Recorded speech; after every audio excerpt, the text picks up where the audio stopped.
So hello guys, welcome back to my channel polytechnic सफ़र में आपका स्वागत है। तो आज आपके लिए लेकर आया हूँ मोस्ट इंपॉर्टेंट क्वेश्चन फिजिक्स और केमिस्ट्री का।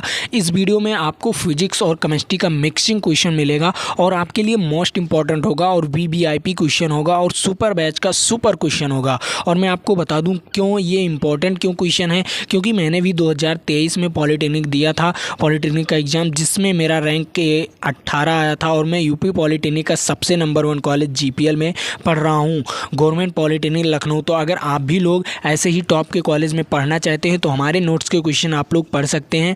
मैंने ऑलरेडी अपने वीडियोस, हर एक वीडियोस में मैंने आपको अपने ही नोट्स के क्वेश्चन ऑलरेडी करा चुका हूं। तो अगर आप लोग उस क्वेश्चन को या उस वीडियो को नहीं देखें तो जाकर देख सकते हैं। और उससे पहले मैं आपका ज़्यादा समय नहीं बर्बाद करूँगा, उससे पहले कहना चाहूँगा कि अगर आप लोग चैनल को सब्सक्राइब नहीं किए तो चैनल को सब्सक्राइब कर लीजिए, वीडियो को लाइक नहीं किए तो वीडियो को लाइक कर लीजिए और अपने दोस्तों तक इस वीडियो को शेयर भी कर दीजिए। तो चलिए, मैं आपके लिए मोस्ट इंपॉर्टेंट क्वेश्चन लाया हूं, उस क्वेश्चन को मैं आपके सामने रख रहा हूं और आप लोग जवाब भी दीजिए करिए। अब यहां पर आप लोग देख लीजिए, पहला नंबर क्वेश्चन क्या कह रहा है। पहला नंबर क्वेश्चन कह रहा है, बहुत मोस्ट इंपॉर्टेंट है और ये सुपर बैच का सुपर क्वेश्चन है और आपके लिए बहुत इंपॉर्टेंट है और वीवीआईपी क्वेश्चन है। तो ये आप लोग नोट कर लीजिए अपने कॉपी में या अपने नोट्स के कॉपी में नोट कर लीजिए। तो यहाँ पर वो क्वेश्चन कह रहा है, वेरियम किस तत्व को सल्फेट से विस्थापित कर देता है। क्या कह रहा है, वेरियम किस तत्व को सल्फेट से विस्थापित कर देता है। और ये आपको कितनी सालों से पूछा गया है, लगभग 5 सालों से पूछा गया है। तो आप लोग इसका जवाब बताइए। मैं आपको 30 सेकंड का समय दे रहा हूँ। जो वेरियम है वो किस तत्व को सल्फेट से विस्थापित कर देता है। तो आप लोग बताइए किस तत्व को सल्फेट से विस्थापित कर देता है, कमेंट बॉक्स में तुरंत बताइए। और आप लोग देख भी सकते हैं ये 5 सालों से पूछा गया है कि इनमें किसमें पूछा गया है। 2023, 22, 19 और 12 और 10 में पूछा गया है। तो मैं आपको बता दूं इसका राइट आंसर क्या होगा। इसका राइट आंसर होगा सोडियम। क्या होगा, सोडियम को जो बेरियम है वो उसके सल्फेट से विस्थापित कर देता है। क्या कर देता है, उसके सल्फेट से विस्थापित कर देता है। तो इसका राइट आंसर क्या हो जाएगा, ए वाला ऑप्शन इसका राइट आंसर हो जाएगा। तो ये क्वेश्चन आपको बेहतरीन ढंग से समझ में आया होगा, इसे आप लोग नोट कर लीजिए, तभी आपको और अच्छी तरीके से समझ में आएगा। अब चलिए, मैं आपको और भी क्वेश्चन लेकर चल रहा हूं। अब यहाँ पर आपके लिए बहुत मोस्ट इंपॉर्टेंट ये भी आ गया है और ये भी क्वेश्चन आपके लिए बहुत इंपॉर्टेंट है। तो यहाँ पर इसका भी जवाब आपको देना है। अब यहाँ पर आपको इसका जवाब कैसे देंगे ये आप लोग बताइए। तो ये दूसरा नंबर क्वेश्चन क्या कह रहा है, दूसरा नंबर क्वेश्चन कह रहा है, मैग्नीशियम को हवा में जलाना, अगर मैग्नीशियम कोई है उसे अगर हवा में जलाना पड़े तो आपको क्या करना पड़े, वो क्या हो जाएगा आपको बताना है। उसका भौतिक परिवर्तन होगा या रासायनिक परिवर्तन होगा या ऊर्ध्वपातन होगा या अपचयन होगा, आपको ये सारी चीज़ें बताना है और इसका राइट आंसर आप लोग बताइए। और ये भी 5 सालों से पूछा गया है, तो आपके लिए बहुत मोस्ट इंपॉर्टेंट है और वीवीआईपी क्वेश्चन है। तो इसका भी आप लोग जवाब बताइए। मैं आपको 30 सेकंड का समय दे रहा हूं। इस वीडियो में मैं आपको समय क्यों दे रहा हूं, क्योंकि अगर आप लोग बताएंगे तो आप लोगों को याद होगा। अगर आप लोग कमेंट बॉक्स में गलती करेंगे तो आप लोगों को ये आभास होगा कि हाँ, हमने गलती किया, इसे मुझे सुधारना है। इसीलिए मैंने आपको यहाँ पर क्वेश्चन को कमेंट बॉक्स में करने के लिए बताया हूँ। तो आप लोग 30 सेकंड का समय मैं आपको देता हूँ, तो आप लोग उस 30 सेकंड के समय में कमेंट बॉक्स में जैसे लिख दीजिए, दूसरे का वी होगा या दूसरे का ए होगा या दूसरे का सी होगा, इसी प्रकार आपको लिख देना है कमेंट बॉक्स में। मैं देखता हूं, सबका कमेंट देखता हूं। तो यहाँ पर आप लोग बताइए, मैग्नीशियम को हवा में जलाने से उसमें कौन सी परिवर्तन होती है, उसमें रासायनिक परिवर्तन होती है। क्या होती है, उसमें रासायनिक परिवर्तन होती है। तो इसका राइट आंसर क्या हो जाएगा, रासायनिक परिवर्तन। तो आपको ये क्वेश्चन बेहतरीन ढंग से समझ में आया होगा। और मैं आपको बताऊँ, ऐसे बहुत सारे क्वेश्चन लेकर आता हूँ, तो आप लोग चैनल को ज़रूर सब्सक्राइब कर लीजिए करिए, ठीक है ना। आप लोगों को पता चल गया, ये सारे क्वेश्चन आपके लिए बहुत इंपॉर्टेंट है। अब आगे बढ़ रहा हूँ, यहाँ पर आपके लिए और भी इंपॉर्टेंट क्वेश्चन अब यहाँ पर आ गया है। आपको क्या बताना है, आपको बताना है ग्लूकोज का विघटन। तो ग्लूकोज का विघटन होता है, आपको ये बताइए ग्लूकोज का जो विघटन होता है वो किसके द्वारा होता है।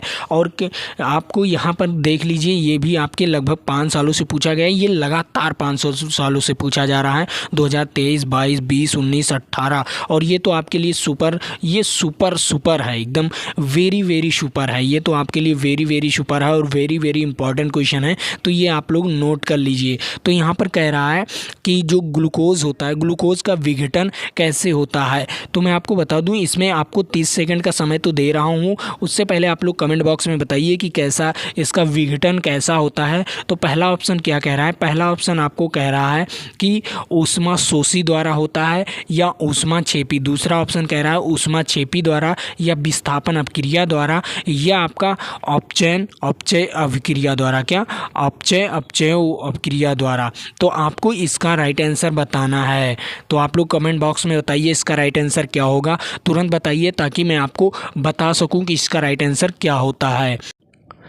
तो इसका राइट आंसर हो जाएगा, इसका राइट आंसर हो जाएगा आपका अपचय उपचय अवक्रिया द्वारा। किसके द्वारा?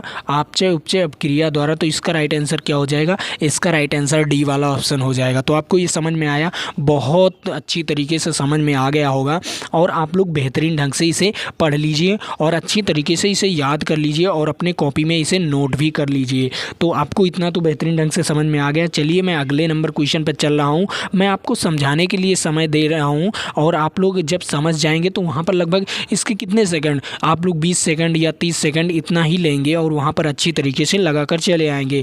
तो चलिए अगले नंबर क्वेश्चन पर चल रहा हूँ। अगला नंबर क्वेश्चन क्या कह रहा है? अगला नंबर क्वेश्चन भी आपके लिए बहुत इंपॉर्टेंट है और ये आपके लिए आ गया है फिजिक्स का क्वेश्चन और इम्पोर्टेंट भी है ये आपके लिए। फिजिक्स का क्वेश्चन ये भी नहीं है, लेकिन फिर भी ये लगता तो है आपके लिए फिजिक्स का क्वेश्चन, लेकिन ये आपके केमिस्ट्री का ही क्वेश्चन है। तो यहाँ पर आप लोग देख लीजिए, ये भी आपके लगभग 5 सालों से पूछे गए हैं और ये भी सुपर बैच का सुपर क्वेश्चन है और ये भी आपके लिए वीवीआईपी क्वेश्चन है। तो आप लोग इसे भी नोट कर सकते हैं। तो यहाँ पर आप लोग देख लीजिए कि चौथा नंबर क्वेश्चन क्या कह रहा है। चौथा नंबर क्वेश्चन कह रहा है वह तत्व जिसका प्रकृति विद्युत धनात्मक है। जो ऐसा कौन सा तत्व है इनमें में से ऐसा कौन सा तत्व है चारों ऑप्शंस में से जो विद्युत धनात्मक है? क्या है? विद्युत का धनात्मक है। ये आपको कमेंट बॉक्स में बताना है। 30 सेकंड का समय दे रहा हूँ। इस 30 सेकंड के समय में आप लोगों को ये 30 सेकंड इसके लिए कम है, क्योंकि इसके लिए आप लोगों के लिए बहुत ज़्यादा समय मैंने दे दिया 30 सेकंड। मैं आपको इसके लिए 15 सेकंड का ही समय दे रहा हूँ।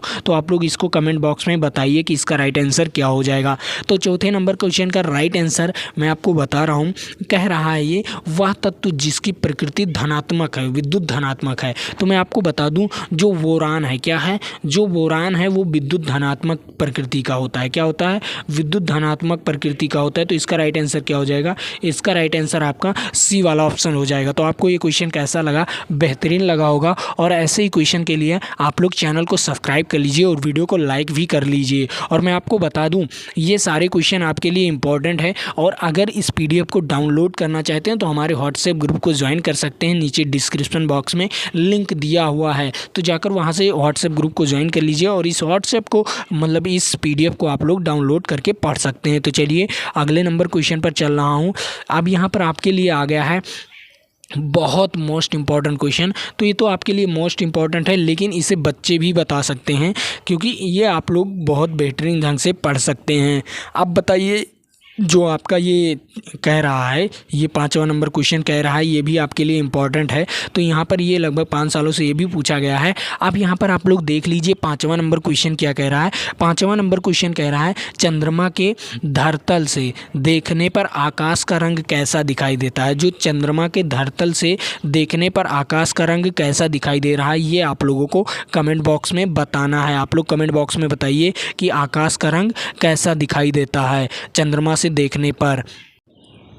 आप लोग बताइए कि चंद्रमा से देखने से आकाश का रंग कैसा दिखाई देता है। और मैं आपको बता दूं, पृथ्वी से देखने से आकाश का रंग नीला दिखाई देता है, लेकिन जब चंद्रमा पर देखेंगे, चंद्रमा पर जाइए और वहाँ से जब आकाश को देखेंगे तो आपको काले रंग का दिखाई देगा। कैसा दिखाई देगा? काले रंग का दिखाई देगा। तो इसका राइट आंसर काला हो जाएगा। क्योंकि वहाँ पर जो है आपके वायुमंडल नहीं है। क्या?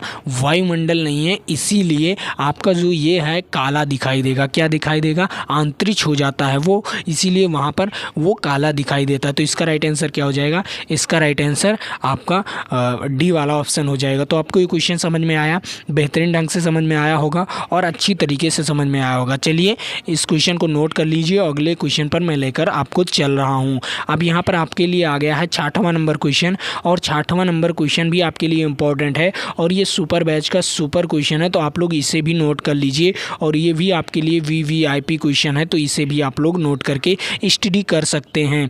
तो यहाँ पर ये क्वेश्चन क्या कह रहा है, 6वां नंबर क्वेश्चन कह रहा है, बहुत मोस्ट इंपॉर्टेंट क्वेश्चन है, इसको भी आपको 30 सेकंड के अंदर इसका जवाब देना है। तो आप लोग इसका 30 सेकंड के अंदर जवाब दीजिए। तो यहाँ पर आप लोग बताइए कि कह रहा है एक विद्युत परिपथ में विद्युत धारा को नियंत्रित करने के लिए प्रयोग किए जाने वाले यंत्र होते हैं। जो विद्युत धारा होता है, जो विद्युत परिपथ में विद्युत धारा को नियंत्रित करता है, वो उसे कौन से यंत्र से नियंत्रित किया जाता है, उसका नाम आपको बताना है। ये कमेंट बॉक्स में आप लोग इसका नाम बताइए, और ये भी आपके लिए मोस्ट इम्पॉर्टेंट है और आपके exam of point of view से बहुत मोस्ट इम्पॉर्टेंट है। तो जो होता है ना, आपके ऑप्शंस क्या दिए गए हैं, आपके ऑप्शंस बहुत सारे दिए गए हैं, लेकिन उसमें एक ऑप्शन सही है। तो वो कौन सा ऑप्शन सही है, ये कमेंट बॉक्स में आप लोग बताइए कौन सा ऑप्शन सही है। तो मैं आपको बता दूं, जो विद्युत धारा को नापता है, क्या है, नियंत्रित करता है, वो होता है आपका धारा नियंत्रक। क्या होता है, धारा नियंत्रक। जो विद्युत धारा को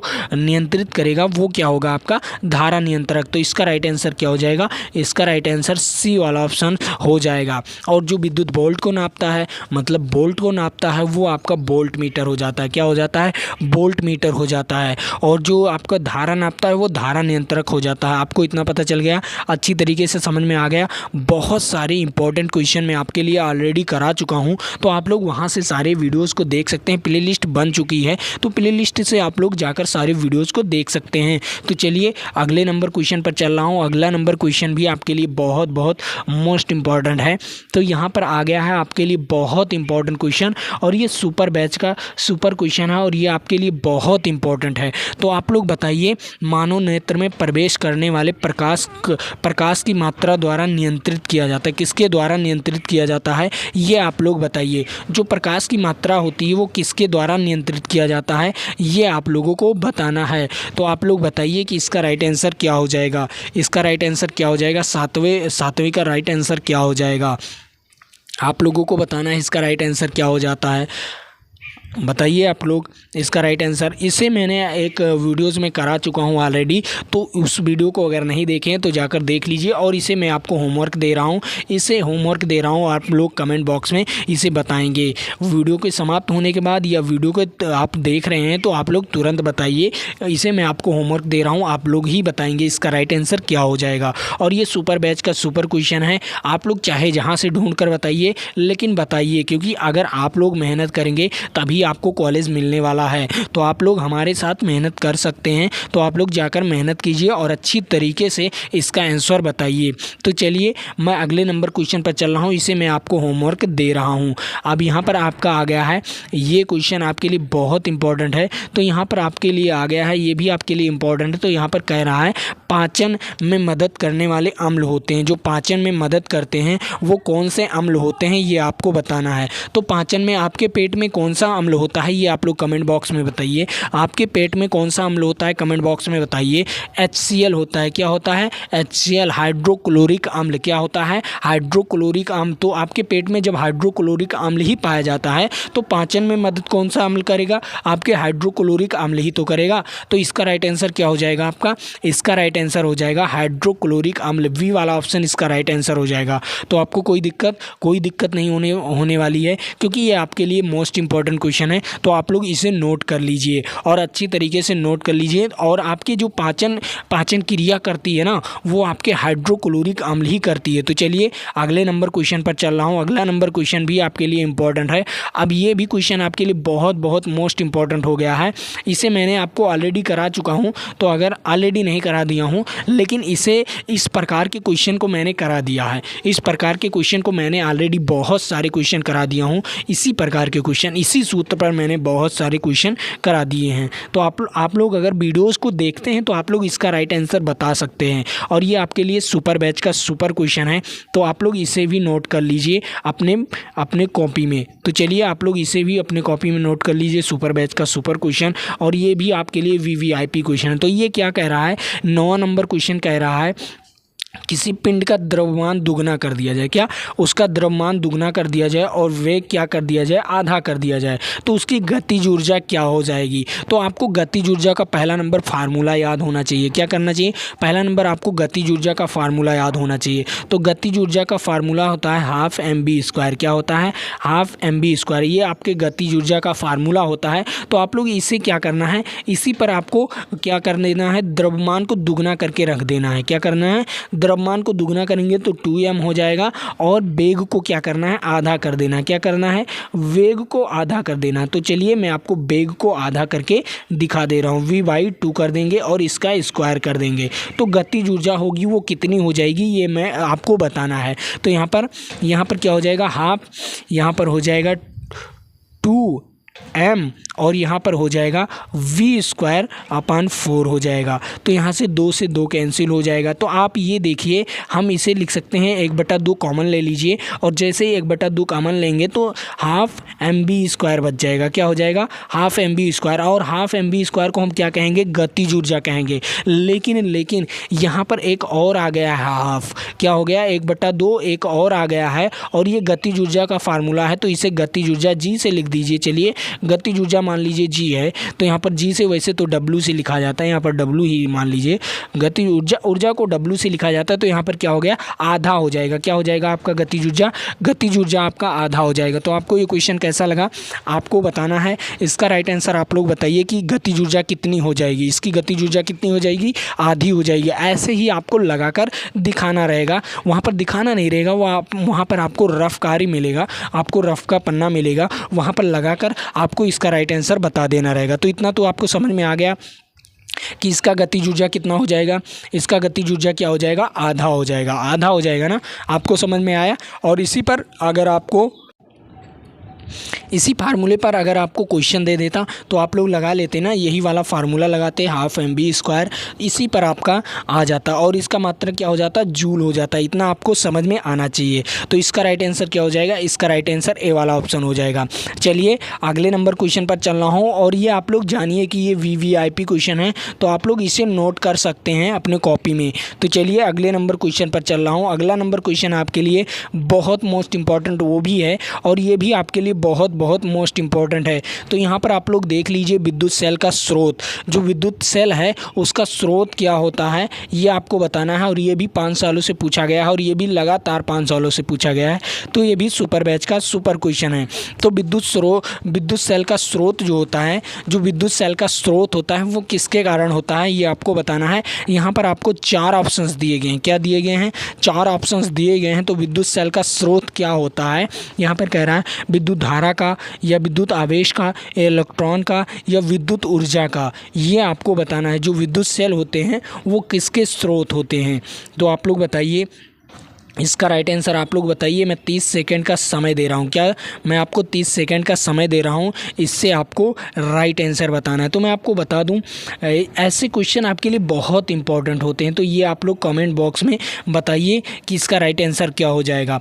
तो मैं आपको बताऊँ, ये इसका राइट आंसर हो जाएगा जो विद्युत सेल होते हैं वो किसको इकट्ठा करते हैं। जो विद्युत सेल होते हैं वो किसको इकट्ठा करे रहते हैं, ऊर्जा को, किसको, विद्युत ऊर्जा को इकट्ठा करे रहते हैं, तभी आपको फिर से ऊर्जा दे देते हैं। वो ऊर्जा दे देते हैं किसी मैकेनिकल फॉर्म में या किसी भी चीज़ के फॉर्म में दे देते हैं, या ऊष्मा के फॉर्म में, वो किसी भी फॉर्म में आपको दे देते हैं। तो जो सेल होता है वो विद्युत ऊर्जा का स्रोत होता है। क्या होता है, विद्युत ऊर्जा का स्रोत। वो अवशोषित किए रहते हैं और फिर आपको क्या देते हैं, ऊर्जा दे देते हैं। तो इतना आपको पता चल गया, अच्छी तरीके से समझ में आ गया होगा। तो चलिए अगले नंबर क्वेश्चन पर चल रहा हूँ। अगला नंबर क्वेश्चन भी आपके लिए इम्पोर्टेंट है और यहाँ पर आपके लिए बहुत मोस्ट इंपॉर्टेंट क्वेश्चन आ चुका है और इस क्वेश्चन को आपको लगाना है।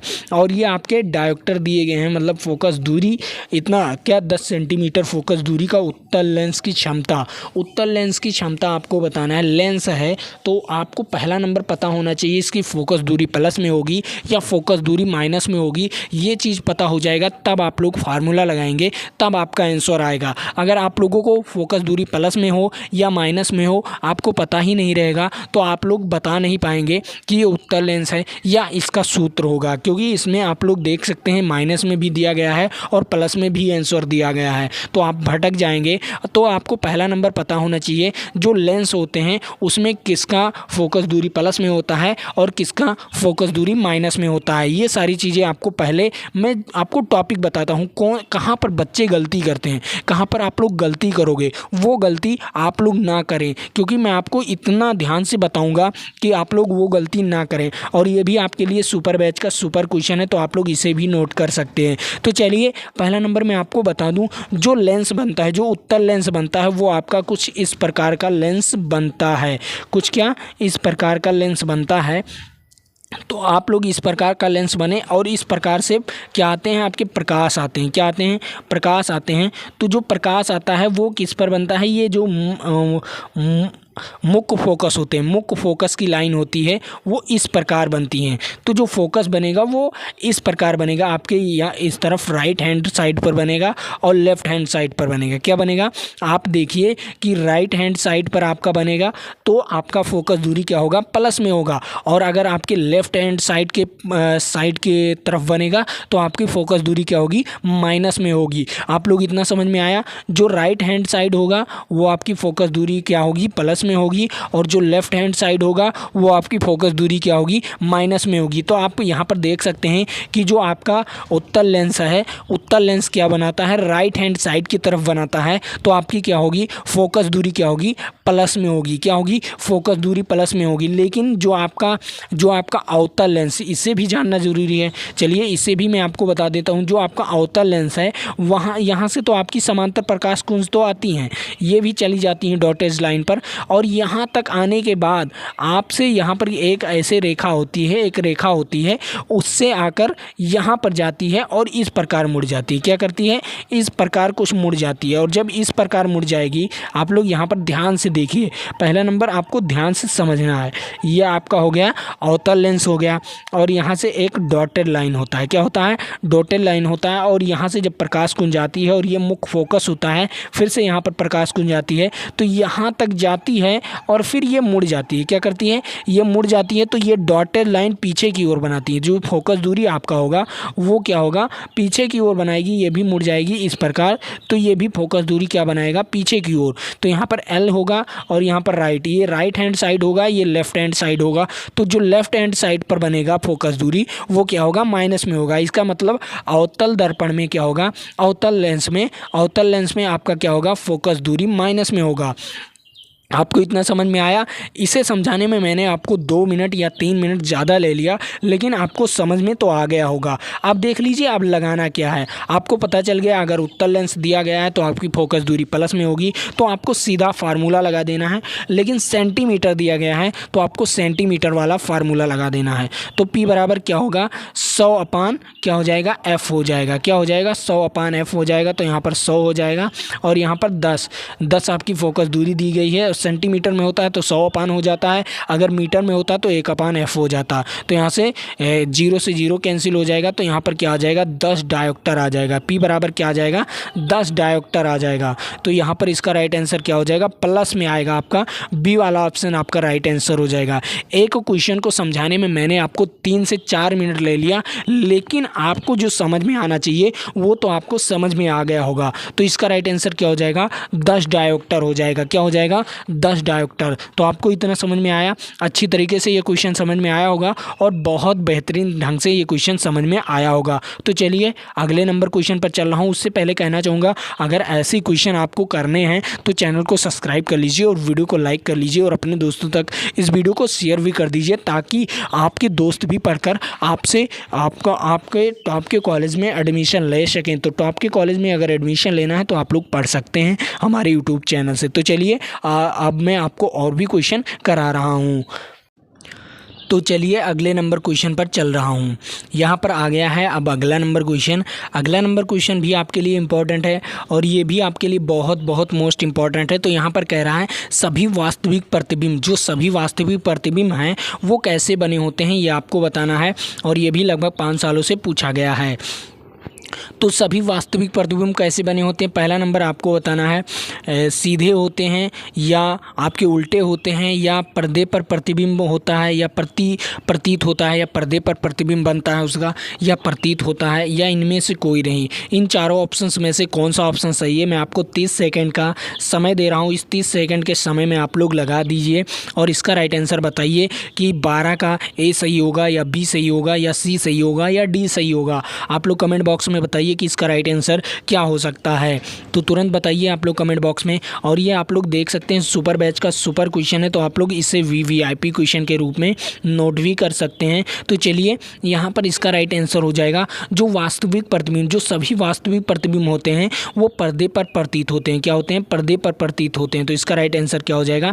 इसका राइट आंसर सी वाला ऑप्शन हो जाएगा। आपको अच्छी तरीके से समझ में आया? इसका राइट आंसर क्या हो जाएगा? सी वाला ऑप्शन। तो चलिए अगले नंबर क्वेश्चन पर चल रहा हूँ। अगला नंबर क्वेश्चन भी आपके लिए बहुत बहुत मोस्ट इंपॉर्टेंट है। तो यहाँ पर आ गया है आपके लिए बहुत इंपॉर्टेंट क्वेश्चन। अब यहाँ पर क्या कह रहा है तो आप लोग बता भी सकते हैं, क्योंकि क्लास 10th में भी पढ़े होंगे और जो बच्चे क्लास 12th में पढ़े होंगे वो तो जानते ही होंगे। तो इसका राइट आंसर क्या हो सकता है? यहाँ पर कह रहा है प्रतिरोध की इकाई क्या होगी, या प्रतिरोध की इकाई होती है। आपको बताना है प्रतिरोध की इकाई क्या होती है, ये आप लोग बताइए। और ये भी लगभग 5 सालों से पूछा गया है। और प्रतिरोध की इकाई मतलब उसका मात्रक बताना है। क्या करना है? उसका मात्रक बताना है। इकाई को ही कहते हैं मात्रक। अगर उसका मात्रक बता देते हैं तो आपका राइट आंसर हो जाएगा। ऐसे क्वेश्चन पूछे जाते हैं, आपको प्रतिरोध का इकाई पूछ लेगा और वहाँ पर आप लोग पढ़कर आए होंगे प्रतिरोध का मात्रक, तो आप लोग गलती करके चले आएंगे। तो बताइए प्रतिरोध का इकाई या मात्रक क्या होता है? यहाँ पर 30 सेकंड का समय दे रहा हूँ। इस 30 सेकंड के समय में आप लोग बता दीजिए कि इसका राइट आंसर क्या हो जाएगा। तो आप लोग तो जानते ही होंगे प्रतिरोध जो होता है, प्रतिरोध को हम किससे लिखते हैं? आर से लिखते हैं। और आर का मात्रक होता है ओम। क्या होता है? आर का मात्रक होता है ओम। ओम होता है। और ओम किस तरह बनता है आप लोग बताइए? ओम किस तरह बनता है? जो अब आर का मात्रक क्या होता है? ओम होता है। और ओम कुछ इस प्रकार बनता है। क्या होता है? कुछ इस प्रकार बनता है ओम। आपको ये भी पता होना चाहिए, क्योंकि कभी कभी यही आपको दे देता है और आपको पूछता है कि प्रतिरोध का मात्रक क्या होगा। ओम नहीं लिखा रहेगा, आपको यही दे देगा। क्या? यही आपको दे देगा, ये आपके सिंबल को दे देगा और आप लोग भटक जाएंगे। इसीलिए मैंने आपको सिंबल भी बता दिया। तो आपको समझ में आया? इसका राइट आंसर क्या हो जाएगा? वी वाला ऑप्शन इसका राइट आंसर हो जाएगा। आपको कोई दिक्कत नहीं होना चाहिए। ऐसे क्वेश्चंस में आपको दिक्कत ही नहीं होनी चाहिए। चलिए अगले नंबर क्वेश्चन पर चल रहा हूँ। अगला नंबर क्वेश्चन आपके लिए बहुत बहुत मोस्ट इंपॉर्टेंट है, वो भी क्वेश्चन। तो चलिए अगला नंबर क्वेश्चन क्या कह रहा है? अगला नंबर क्वेश्चन भी आपके लिए बहुत बहुत मोस्ट इंपॉर्टेंट है। तो यहाँ पर आप लोग देख लीजिए। यहाँ पर कह रहा है 14 नंबर क्वेश्चन कह रहा है कि किसी तार का प्रतिरोध निम्न में से किस पर निर्भर करता है या निर्भर नहीं करता है। यहाँ पर आप लोग देख लीजिए, निर्भर नहीं करता, ये आपको बताना है। कि निर्भर करता है वो तो आप लोग जानते ही हैं, और अगर नहीं जानते तो मैं आपको बता भी दूंगा। तो निर्भर नहीं करता है ये आपको बताना है। तो चलिए आप लोग बताइए कि किस पर निर्भर नहीं करता। आप लोग कमेंट बॉक्स में बताइए कि किस पर निर्भर नहीं करता। और ये आप लोग देख सकते हैं, ये भी आपके सुपर बैच का सुपर क्वेश्चन है। तो आप लोग ये भी आप लोग नोट कर लीजिए। वीवीआईपी क्वेश्चन है आपके exam of point of view से। तो यहाँ पर कह रहा है 14 नंबर क्वेश्चन कह रहा है किसी तार का प्रतिरोध निम्न में से किस पर निर्भर नहीं करता। तो प्रतिरोध क्या होता है? आर बराबर रो एल अपान ए होता है। क्या होता है? रो एल अपान ए होता है। तो आप लोग यहाँ पर देख लीजिए, जो प्रतिरोध होता है उसका सूत्र होता है। आप लोग यहाँ पर देख लीजिए, आर बराबर रो एल अपान ए, ये आपका सूत्र होता है। तो किस पर?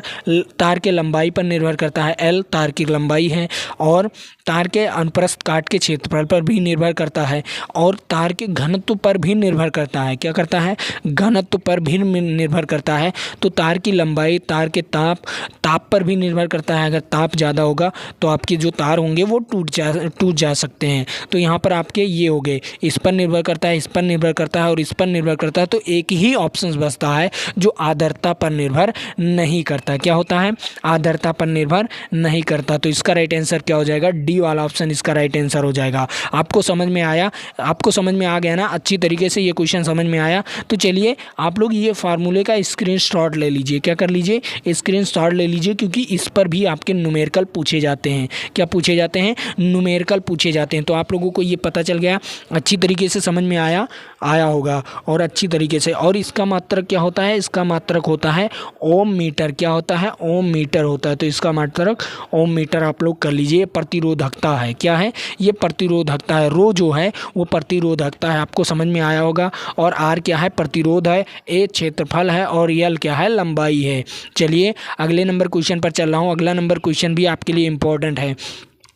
अब वो आपके लिए क्यों इम्पोर्टेंट है आप लोग यहाँ पर देख सकते हैं। यहाँ पर कह रहा है 15 नंबर क्वेश्चन। 15 नंबर क्वेश्चन भी आपके लिए बहुत बहुत मोस्ट इम्पॉर्टेंट है। और ये आप लोग देख सकते हैं कि 2023, 22, 19, 16 और 15 में ये क्वेश्चन पूछा गया है और आपके लिए बहुत बहुत मोस्ट इम्पॉर्टेंट है। और ये सुपर बैच का सुपर क्वेश्चन है, तो आपके लिए इम्पॉर्टेंट तो है ही है। और वीवीआईपी क्वेश्चन है आपके लिए, और एग्ज़ाम आप पॉइंट ऑफ व्यू से बहुत इंपॉर्टेंट क्वेश्चन है। तो यहाँ पर आपको 15 नंबर क्वेश्चन क्या कह रहा है? जब ध्वनि एक माध्यम से दूसरे माध्यम में गुजरती है, कोई ध्वनि है वो एक माध्यम से दूसरे माध्यम में गुजरती है, तब वह मात्रा जो अपरिवर्तित होती है, मतलब वो अपरिवर्तित नहीं होती। ऐसा कौन सा चीज़ है ध्वनि की, ऐसी कौन सी चीज़ है इनमें में से कि जो परिवर्तित नहीं होती है? क्या होती है? अपरिवर्तित रह जाती है, मतलब वो परिवर्तित नहीं होती है। तो यहाँ पर आप लोग देख सकते हैं, यहाँ पर ये भी आपके 5 सालों से पूछे गए हैं। तो पहला नंबर आपको बता दूँ, अगर कोई एक माध्यम से, कोई भी चीज़ एक माध्यम से दूसरे माध्यम में जाएगी तो पहला नंबर उसका चाल परिवर्तित हो जाएगा। क्या हो जाएगा? चाल परिवर्तित हो जाएगा और दिशा भी परिवर्तित हो जाएगी। क्योंकि अगर आप लोग देखिए, कोई ठोस रखा है और यहाँ से ध्वनि आई तो इस पर टकराएगी। क्या आएगी? टकराएगी, और टकरा कर ये वापस गूंजने लगेगी। क्या होगी? वापस गूंजने लगेगी। अगर कमरे में आप लोग आवाज़ करते हैं तो वो गूंजता है। क्यों? क्योंकि टकरा कर वो वापस आ जाती है, मतलब उसकी दिशा भी चेंज हो जाती है। क्या हो जाती है? उसकी दिशा भी चेंज हो जाती है, उसका चाल भी चेंज हो जाता है। और यहाँ पर एक ही बचता है जो कि आपकी आवृत्ति है, ये चेंज नहीं होती। क्या? आपकी आवृत्ति चेंज नहीं होती, आपके वही ध्वनि होते हैं, आपके जो ध्वनि होते हैं वही होता है, तो आपकी आवृत्ति नहीं चेंज होती। तो इसका राइट आंसर क्या हो जाएगा? इसका राइट आंसर वी वाला ऑप्शन हो जाएगा। आपको इतना समझ में आया? इतना तो समझ में आ गया होगा। बहुत बेहतरीन क्वेश्चन था ये आपके लिए, और ये सुपर बैच का सुपर क्वेश्चन था, तो आपके लिए बहुत इंपॉर्टेंट क्वेश्चन था ये आपके लिए। तो आप लोग इन क्वेश्चनों को नोट भी कर लीजिए और अच्छी तरीके से इन क्वेश्चनों को लगा भी लीजिए। अब यहाँ पर आपके लिए आ गया है 16 नंबर क्वेश्चन। 16 नंबर क्वेश्चन क्या कह रहा है आपके लिए इम्पॉर्टेंट है, या मैं इसे होमवर्क दे दूँ, या आपको मैं इसका उत्तर बताऊँ? चलिए मैं आपको इसका उत्तर बताता हूँ। अब ये क्वेश्चन क्या कह रहा है, ये भी आपके लिए सुपर बैच का सुपर क्वेश्चन है।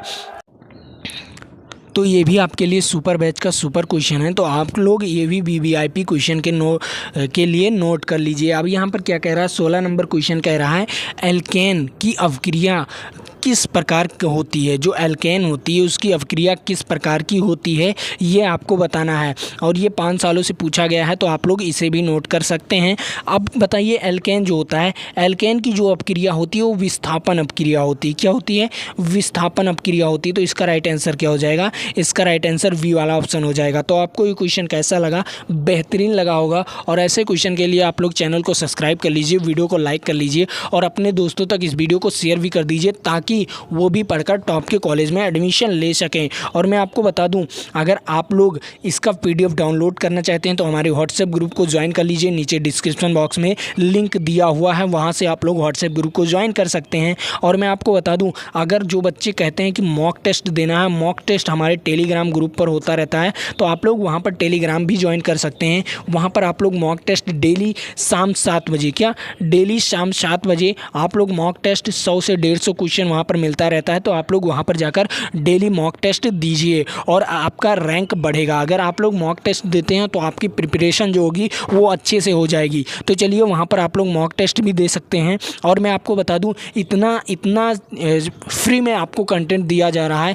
इतना पूरा प्योर फ्री में कंटेंट दिया जा रहा है। तो आप लोग इसके लिए तो एक लाइक और सब्सक्राइब करना ना भूलिए, और जितने भी आपके घरों में मोबाइल है उतने मोबाइल से आप लोग सब्सक्राइब कर दीजिए, क्योंकि आप लोग 10 के पहुंचा दीजिए। क्या करिए, 10 के सब्सक्राइबर्स आप लोगों को पहुंचा देना है, लगभग 5 दिनों के अंदर ही आप लोग पहुंचा दीजिए, ताकि मैं भी खुश और आप भी खुश, और आप लोग अच्छी तरीके से, आपका परिवार जब बढ़ेगा तो मैं तो खुश होऊंगा और आप भी खुश होंगे कि हाँ मैंने यहाँ से पढ़कर और मैं टॉप कॉलेज में एडमिशन लिया था, आपको याद भी रहेगा। तो चलिए आज के लिए इतना ही। जय हिंद, जय भारत। फिर मिलेंगे आपके साथ, और आप ज़रूर सब्सक्राइब कीजिए।